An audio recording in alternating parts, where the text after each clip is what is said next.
नमस्कार साथियों, स्वागत है आप सभी का हमारे YouTube चैनल श्री हंस वाहिनी इंस्टीट्यूट पर। वेलकम टू श्री हंस वाहिनी इंस्टीट्यूट। आप सभी का एक बार फिर से तहे दिल से स्वागत करते हैं हमारे इस चैनल पे। और आशा करते हैं कि हमारे इस चैनल से आप लोग के जीवन में कुछ बदलाव निश्चित ही आ रहे होंगे, अगर डेली रूटीन से आप इस क्लास को ले रहे होंगे तो। ठीक है, आज का तारीख है 26 अक्टूबर 2022 और इस दिन के करंट अफेयर्स के जितने भी महत्वपूर्ण प्रश्न बने हैं उसे हम लोग इस वीडियो में डिस्कस करेंगे ही।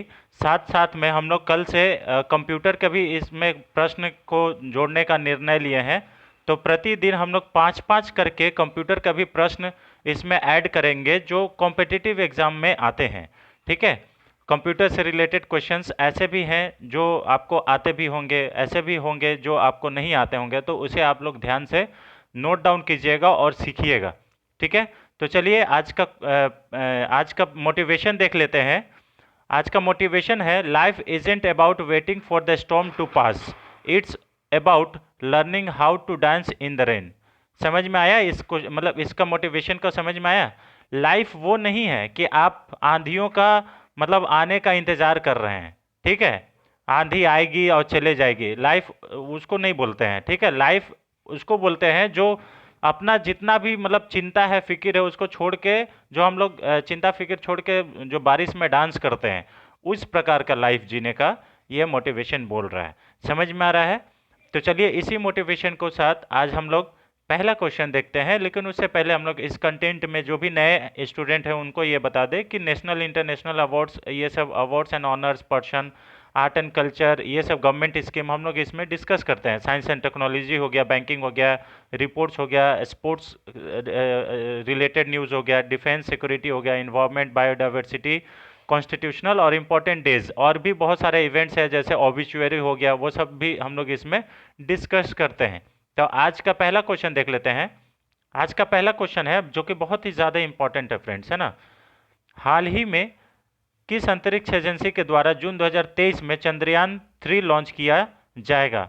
Option number A ISRO, option number B NASA, option number C Roscosmos, option number D JAXA. तो ये बहुत ही ज़्यादा इंपॉर्टेंट है एग्जाम पॉइंट ऑफ व्यू से। अभी हाल ही में ये इसरो के द्वारा जून 2023 में चंद्रयान 3 लॉन्च किया जाएगा। ऑप्शन नंबर ए इसका सही आंसर हो जाएगा। इसरो, इसरो का फुल फॉर्म क्या है? Indian space research organisation. इसे याद कर लीजिएगा। इसका इसका जो हेड क्वार्टर है वो बेंगलुरु में है, इसे याद कर लीजिएगा। और प्रेजेंट में वर्तमान में इसरो के चेयरमैन कौन है? तो एस सोमनाथ हैं, इसे याद कर लीजिएगा, बहुत ज़्यादा इंपॉर्टेंट है, हम लोग इसको पहले भी डिस्कस कर चुके हैं। ठीक है, अभी देखिए इसरो से रिलेटेड कुछ इंपॉर्टेंट फैक्ट देख लेते हैं। जो जो आदित्य एल 1 जो मिशन है ये सूर्य का ग्रहण करेगा, सूर्य का जो अध्ययन है उसको इसके बारे में ये करेगा। आदित्य एल 1 ये किसका अध्ययन करेगा? तो सूर्य का अध्ययन करेगा। एल 1 का क्या मतलब है? तो यहाँ लिंगराज बिंदु है सूर्य पर, उसका अध्ययन करेगा। आदित्य एल 1 जो है ये 400 केजी कैटेगरी वाला उपग्रह है, उसको इस श्रेणी में रखा गया है।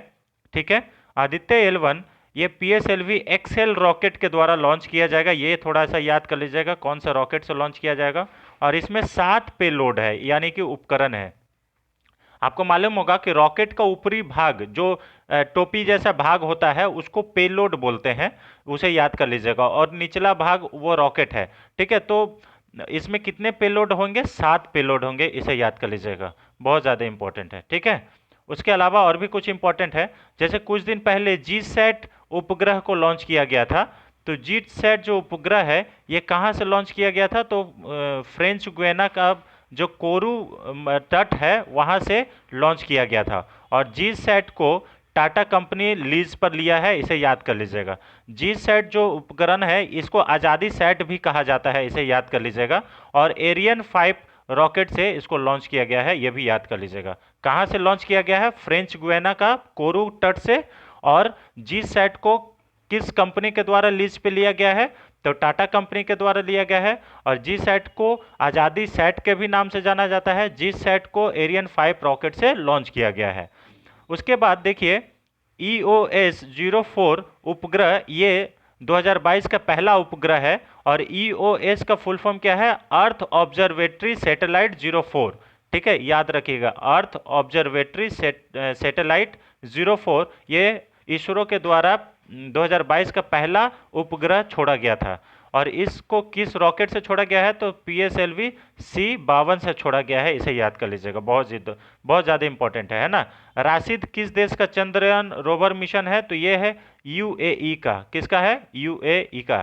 ठीक है, इसे याद कर लीजिएगा। ठीक है, अर्थ ऑब्जर्वेटरी सैटेलाइट 04 EOS का फुल फॉर्म है। ठीक है, UAE का मंगल मिशन क्या है? तो UAE का जो मंगल मिशन है उसका नाम है होप मिशन। क्या नाम है? होप मिशन, है ना, HOPE, होप मिशन। और ये पहला मंगल मिशन है किसी भी खाड़ी देश का, इसे याद कर लीजिएगा। आर्टिमिस मिशन जो है ये किस अंतरिक्ष एजेंसी का है? तो ये नासा का है, ये याद कर लीजिएगा। और नासा किस देश का अंतरिक्ष एजेंसी है? तो अमेरिका का है, USA। ठीक है, इसे याद कर लीजिएगा।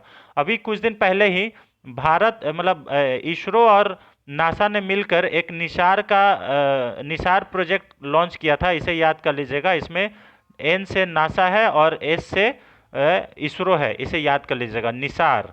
ठीक है, बहुत ज़्यादा इंपॉर्टेंट है ना, नासा और इसरो।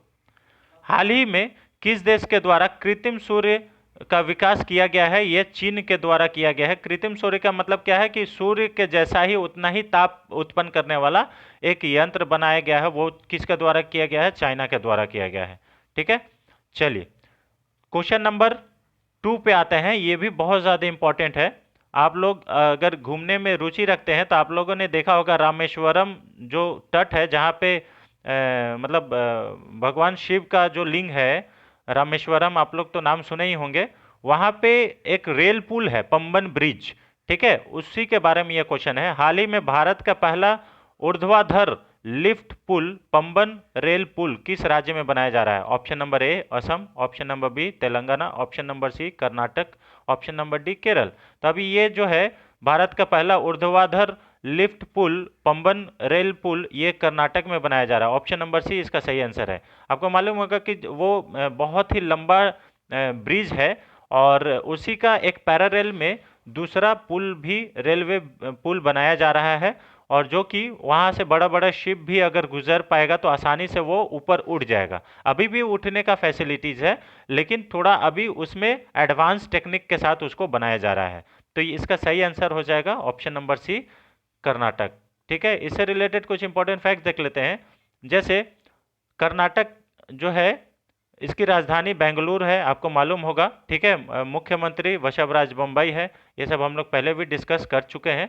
अभी आते हैं, देखिए अटल सेतु का जो निर्माण है ये किस नदी पर किया गया है? तो ये साबरमती नदी पर किया गया है, जो कि अहमदाबाद में बनाया गया। अभी कुछ दिन पहले प्रधानमंत्री नरेंद्र मोदी ने इसका उद्घाटन किया था। अटल सेतु का अगर आकृति पूछ ले कि ये किस किस आकृति के जैसा दिखता है, तो ये पतंग के जैसा दिखता है, इसे याद कर लीजिएगा। ठीक है, डुगोंग संरक्षण केंद्र ये तमिलनाडु में स्थापित है, किया गया है, इसे याद कर लीजिएगा। 44वां शतरंज ओलंपियाड ये तमिलनाडु के चेन्नई में ओपन किया गया था, और ये इसका भी उद्घाटन जो है ये प्रधानमंत्री नरेंद्र मोदी के द्वारा किया गया था, और इसी का जो शुभंकर है वो थम्बी था, इसे याद कर लीजिएगा। ठीक है, भारत का पहला डिजिटल खाद्य संग्रहालय ये तमिलनाडु के तंजावुर में स्थापित किया गया है, बहुत ज़्यादा इंपॉर्टेंट है।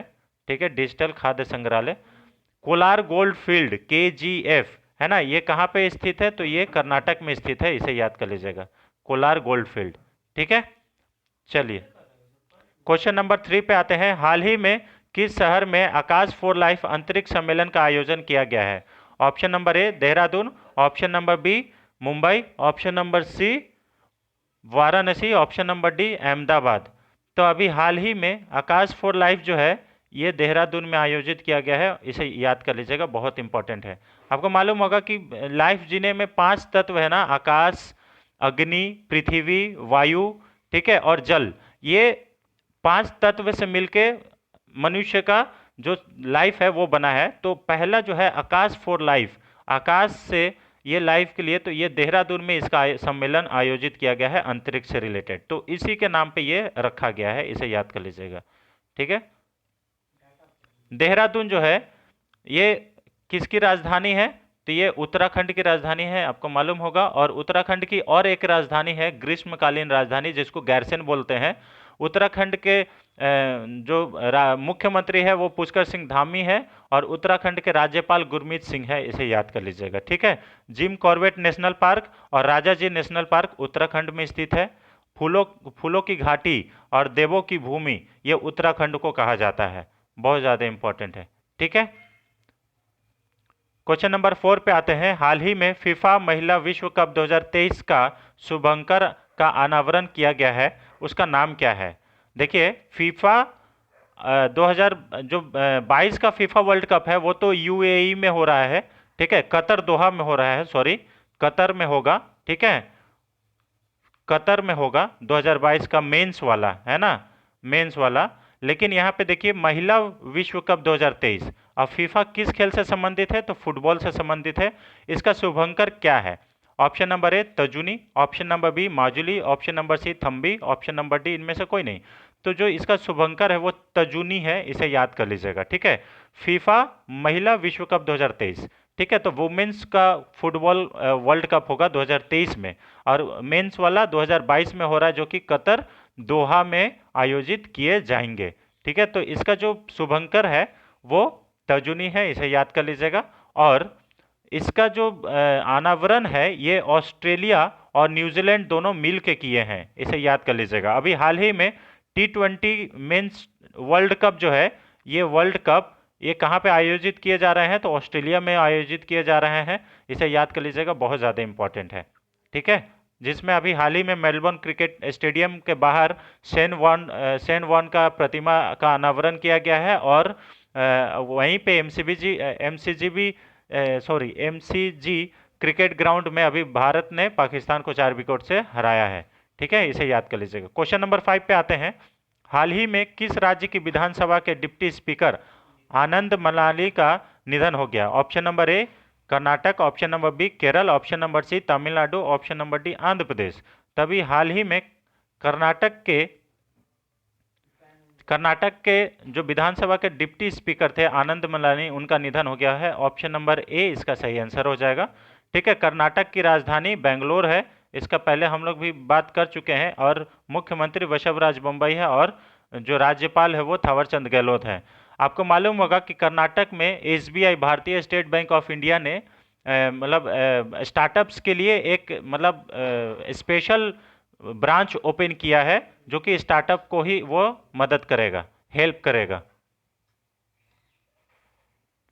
क्वेश्चन नंबर 6 पे आते हैं। हाल ही में, ये बहुत ज़्यादा इंपॉर्टेंट क्वेश्चन है। ठीक है, हाल ही में ब्रिटेन के नए प्रधानमंत्री के रूप में कौन शपथ लिए हैं? बहुत ज़्यादा इंपॉर्टेंट है फ्रेंड्स। और ऋषि सुनक ने हम लोग को एक सच में दिवाली का ऑफर दिए हैं, बहुत ज़्यादा इंपॉर्टेंट है ये। Option number A Rishi Sunak, option number B Boris Johnson, option number C Liz Truss, option number D इनमें से कोई नहीं। तो अभी हाल ही में ब्रिटेन के प्रधानमंत्री बने हैं ऋषि सुनक। ये हम लोग कल भी इसके बारे में आपको इन्फॉर्मेशन दिए थे कि ऋषि सुनक जो है वो भारतीय मूल के व्यक्ति हैं, और अब जो है भारतीय किसी मतलब इंग्लैंड पे राज करेगा। पहले जो इंग्लैंड है वो हम लोग के ऊपर 200 साल राज किया, अब हम लोग इंग्लैंड के ऊपर राज करने का समय आ गया है। तो भारतीय मूल के जो व्यक्ति हैं ऋषि सुनक, ये एक्चुअली में इंफोसिस के मालिक जो नारायण मूर्ति हैं उनके दामाद हैं। ठीक है, और ये ब्रिटेन के नागरिक भी हैं, इसे याद कर लीजिएगा, लेकिन ये भारतीय मूल के व्यक्ति हैं, और ये अभी हाल ही में प्रधानमंत्री बने हैं ब्रिटेन के, यूके के। ठीक है, यूनाइटेड किंगडम के प्रधानमंत्री बने हैं, इसे याद कर लीजिएगा। अगर इनका पार्टी पूछ लिया जाए तो इनका जो पार्टी है वो है कंजर्वेटिव पार्टी। और यहाँ पे चुनाव कैसे होता है? पहले पार्टी के अंदर में कौन सा मुखिया होगा उसका चुनाव होता है। मान लीजिए पहले तो जो वोटिंग हो गया, जनरल इलेक्शन वो हो गया, अगर जिसमें मान लीजिए इनका जो कंजर्वेटिव पार्टी है और इसका ओपोनेंट में जो पार्टी है वो अगर जो इनका मेजोरिटी सीट आ गया, तो फिर इसमें अब कौन प्रधानमंत्री बनेंगे उसका चुनाव होता है, इंटरनल, जिसको वोटिंग बोलते हैं, इंटरनल इलेक्शन। तो इंटरनल इलेक्शन में पहले तो बोरिस जॉनसन इस्तीफा दिए, फिर बोरिस जॉनसन के इस्तीफा देने के बाद ऋषि सुनक और लिज ट्रस के बीच में इलेक्शन हुआ, तो उस समय लिज ट्रस को बहुमत मिल गया, तो लिज ट्रस प्रधानमंत्री बनी। लेकिन ये 48 दिन के बाद फिर इनको इस्तीफा देना पड़ा, क्योंकि इकोनॉमिक जो कंडीशन है वो यूके का बहुत ही हाल खराब है। तो फिर लिज ट्रस इस्तीफा देने के बाद फिर से ऋषि सुनक को सपोर्ट मिला है और स्टैंड विथ ऋषि सुनक ये करके कैंपेन चलाया गया और ऋषि सुनक नए प्रधानमंत्री बन के आए हैं। तो ये बहुत ही ज़्यादा इंपॉर्टेंट हो जाता है। अगर इससे पूछा जाए कि कौन से पार्टी से बिलोंग करते हैं तो कंजर्वेटिव पार्टी बता दीजिएगा, ये सही आंसर हो जाएगा। ठीक है। ब्रिटेन की राजधानी लंदन है। मुद्रा जो है यह पाउंड स्टर्लिन है, इसे याद कर लीजिएगा, बहुत ज़्यादा इंपॉर्टेंट है। ठीक है। और अभी हाल ही में कुछ जो इंपॉर्टेंट है, कैप्टन इब्राहिम तोरे ये जो बुर्किना फासो के नए प्रधान राष्ट्रपति बने हैं, इसे याद कर लीजिएगा। अब्दुल लतीफ़ राशिद ये इराक के नए राष्ट्रपति बने हैं। और ये देखिए जॉर्जिया मेलानी ये इटली की पहली महिला प्रधानमंत्री बनी है। तो ये थोड़ा सा इंपॉर्टेंट है ना, जॉर्जिया मेलोनी। ठीक है, इसे याद कर लीजिएगा, इटली के पहली महिला प्रधानमंत्री। ठीक है। क्वेश्चन नंबर 7 पे आते हैं। हाल ही में अयोध्या दीप उत्सव में कितने दीप प्रज्वलित कर Guinness book of world record में नाम दर्ज कराया? ऑप्शन नंबर ए 15.76 लाख दिए, option number B 20 lakh, option number C 18 lakh, option number D 12.5 lakh. तो आपको मालूम होगा कि दिवाली के दिन प्रधानमंत्री नरेंद्र मोदी ने अयोध्या में जाकर दीप उत्सव किया और इसी में 15.76 लाख दिए जलाकर Guinness book of world record बनाया है। तो ऑप्शन नंबर ए इसका सही आंसर हो जाएगा। ठीक है। उत्तर प्रदेश में अयोध्या है ये। ठीक है। और ये वहाँ पे भगवान राम की जो अयोध्या मंदिर है वो भी बन रहा है और वहीं पे ये रिकॉर्ड बनाया गया है। उत्तर प्रदेश की राजधानी लखनऊ है और अभी हाल ही में एससीओ के संघाई सहयोग संगठन का जो मीटिंग हुआ था उसमें वाराणसी को सांस्कृतिक राजधानी घोषित किया गया है, इसे याद कर लीजिएगा। वाराणसी को सांस्कृतिक राजधानी घोषित किया गया है, ये बहुत ज़्यादा इम्पोर्टेंट है। ठीक है। और नाइट सफारी अगर पूछ लिया जाए कि कहाँ पे बन रहा है तो वो लखनऊ में बन रहा है, इसे याद कर लीजिएगा। ठीक है, बहुत ज़्यादा इंपॉर्टेंट है। क्वेश्चन नंबर 8 पे आते हैं। हाल ही में 100 मीटर बाधा दौड़ को 13 सेकंड में पूरी करने वाली पहली भारतीय महिला कौन बनी है? Option number A Jyothi Yarraji, option number B Kumkum Kumari, option number C Roshni Singh, option number D Hima Das. तो जो 100 मीटर का बाधा दौड़ है उसको 13 सेकंड में कंप्लीट करने वाली पहली भारतीय महिला ज्योति याराजी बनी है। ऑप्शन नंबर ए इसका सही आंसर हो जाएगा। ठीक है। चलिए क्वेश्चन नंबर 9 पे आते हैं। ये भी क्वेश्चन थोड़ा इंपॉर्टेंट है। अभी हाल ही में पिंटोला ने किसे अपना ब्रांड एम्बेसडर नियुक्त किया गया है? ये ब्रांड होगा। ठीक है, ब्रांड होता है ना, ब्रांड एम्बेसडर। तो ये किसे नियुक्त किया गया है? Option number A Surya Kumar Yadav, option number B Virat Kohli, option number C Smriti Mandhana, option number D Ajay Devgn. तभी सूर्य कुमार यादव को पिंटोला ने अपना ब्रांड एम्बेसडर नियुक्त किया है, इसे याद कर लीजिएगा। ठीक है, इसे याद कर लीजिएगा। ठीक है। अब कुछ और ब्रांड एम्बेसडर की नियुक्ति देख लेते हैं। जैसे पिंटोला तो हो गया। अभी बंधन बैंक ने सौरभ गांगुली को अपना ब्रांड एम्बेसडर नियुक्त किया है। अमिताभ बच्चन को ओमारा डेट्स, ये जो कि ड्राई फ्रूट्स की कंपनी है, वो इसे अपना ब्रांड एम्बेसडर नियुक्त किया है। अजय देवगन वालकारो के नए ब्रांड एम्बेसडर बने हैं, इसे याद कर लीजिएगा। ठीक है। स्मृति मंधाना गल्फ ऑयल के ब्रांड एम्बेसडर बने हैं, इसे याद कर लीजिएगा। स्मृति मंधाना जो है ये किसके बने हैं? गल्फ ऑयल के ब्रांड एम्बेसडर बने हैं। और गल्फ ऑयल के और भी ब्रांड एम्बेसडर कौन है? गल्फ ऑयल के और भी ब्रांड एम्बेसडर महेंद्र सिंह धोनी और हार्दिक पांड्या हैं। ठीक है। महेंद्र सिंह धोनी की बात करें तो ये अभी गरुड़ एरो स्पेस जो है ये अभी बेंगलोर में इसका कंपनी है, उसके भी ब्रांड एम्बेसडर हैं, इसे याद कर लीजिएगा। ठीक है। महेंद्र सिंह धोनी जो विंडो गेमिंग प्लेटफॉर्म है उसके भी ब्रांड एम्बेसडर हैं। कियारा आडवाणी ये फायर बोल्ट के नए ब्रांड एम्बेसडर नियुक्त किए गए हैं। और रामचरण ये हीरो मोटोकॉम के नए ब्रांड एम्बेसडर नियुक्त किए गए हैं, इसे याद कर लीजिएगा। ठीक है। क्वेश्चन नंबर 10 पे आते हैं। हाल ही में विश्व पोलियो दिवस कब मनाया गया? Option number A 23 October, option number B 25 October, option number C 24 October, option number D 26 October. तो जो विश्व पोलियो दिवस है ये अभी हाल ही में 25 अक्टूबर को मनाया गया है, इसे याद कर लीजिएगा, विश्व पोलियो दिवस। तो ऑप्शन नंबर बी इसका सही, सॉरी एक मिनट, ऑप्शन नंबर सी इसका करेक्ट आंसर हो जाएगा। विश्व पोलियो दिवस जो है ये 25 अक्टूबर को मनाया गया है, 24 अक्टूबर को मनाया गया है, ये याद कर लीजिएगा। ठीक है। ऑप्शन नंबर सी इसका सही आंसर हो जाएगा। विश्व पोलियो दिवस जो है ये पोलियो रोग होने वाले जो बीमारी है उसके बारे में जागरूकता फैलाने के लिए यह दिवस मनाया जाता है। और पोलियो के टीके की खोज जो है ये जॉन साल्क के द्वारा किया गया था और उन्हीं को ये दिवस जो है ये समर्पित है। तो 24 अक्टूबर को विश्व पोलियो दिवस मनाया जाता है, इसे याद कर लीजिएगा। 21 अक्टूबर को 21 अक्टूबर को राष्ट्रीय पुलिस स्मृति दिवस मनाया गया था, इसे याद कर लीजिएगा, बहुत ज़्यादा इंपॉर्टेंट है 21 अक्टूबर को। ठीक है, और 1 अक्टूबर को अंतर्राष्ट्रीय वृद्धजन दिवस मनाया जाता है। 1 अक्टूबर को ही अंतर्राष्ट्रीय कॉफ़ी दिवस मनाया जाता है। 2 अक्टूबर को अंतर्राष्ट्रीय अहिंसा दिवस मनाया जाता है। ठीक है, 2 अक्टूबर को स्वच्छ भारत दिवस मनाया जाता है। 3 अक्टूबर को विश्व पर्यावरण दिवस मनाया जाता है।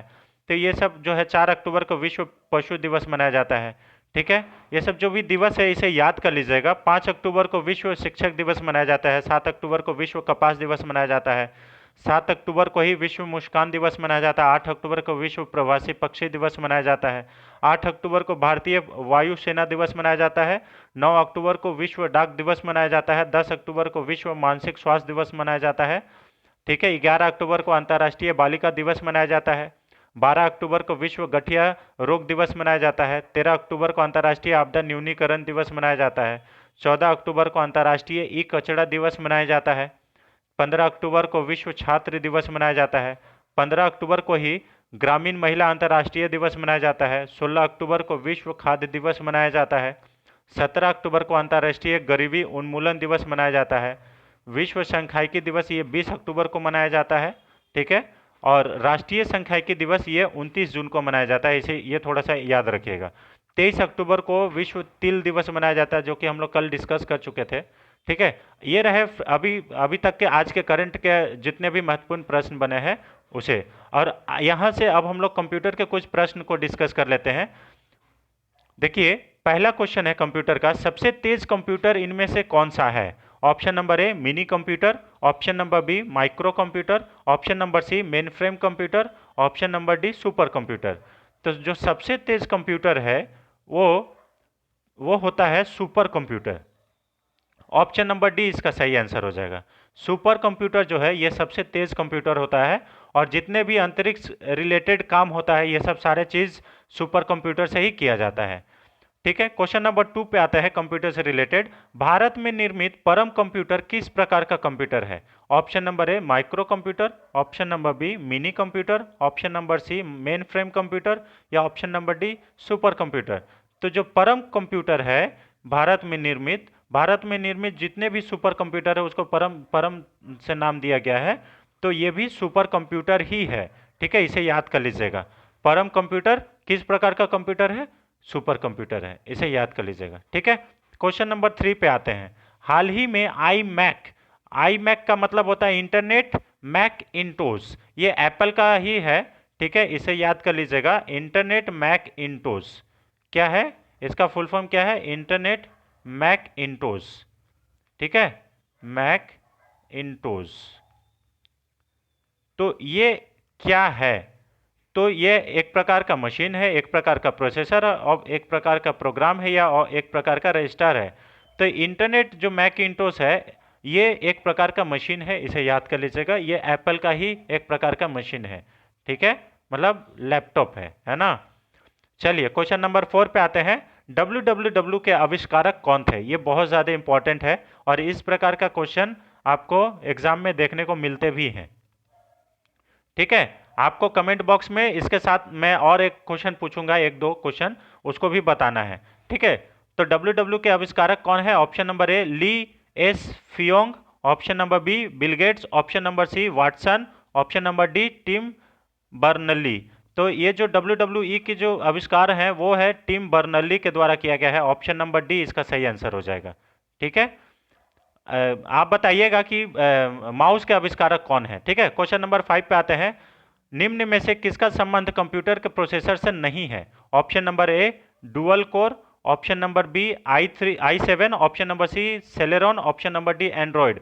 तो देखिए ये तीनों तो कंप्यूटर का प्रोसेसर है, लेकिन एंड्रॉयड जो है ये मोबाइल का ऑपरेटिंग सिस्टम है, इसे याद कर लीजिएगा। ठीक है, तो कंप्यूटर का जो प्रोसेसर कौन सा नहीं है, तो एंड्रॉयड है, एंड्रॉयड नहीं है, इसे याद कर लीजिएगा। ऑप्शन नंबर डी इसका सही आंसर हो जाएगा।